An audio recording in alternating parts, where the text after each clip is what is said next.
In the upside-down world of Christianity, you'll often find Christians expressing Orwellian doublethink contradictions and beliefs, like God is good but commits evil. God is love but requires hate. Freedom is slavery, and so on.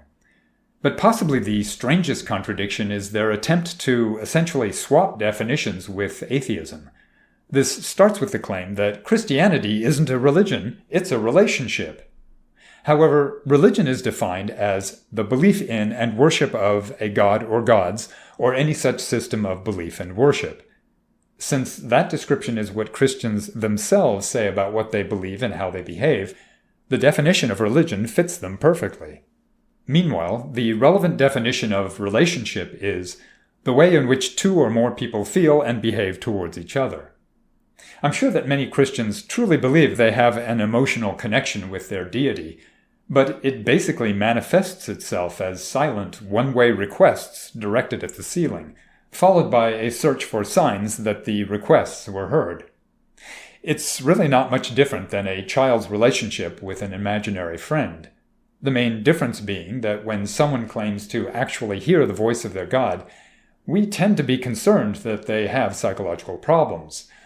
Regardless, without a clear two-way conversation, ideally in person with audiovisual cues, the Christian's relationship with God is a rather pale shadow of the relationships we experience with real people every day, isn't it? Throughout history, there have been a wide variety of people from non-Christian religions who have claimed to know gods or even be gods. Some of those deities are even alive today. You could potentially go up to them, shake their hand, and develop a much deeper and more realistic relationship with those gods. In fact, Hindus believe everything in the universe is God, so any person you have a relationship with is essentially a relationship with God. Of course, Christians don't believe any of those gods are real gods, but by the same token, non-Christians generally don't believe the God of the Bible is a real God either. So, in short, Christianity is a religion, whether Christians like it or not. It may also be a relationship, but if so, it's indistinguishable from an imaginary relationship, and thus the claim is not particularly impressive to any non-Christian.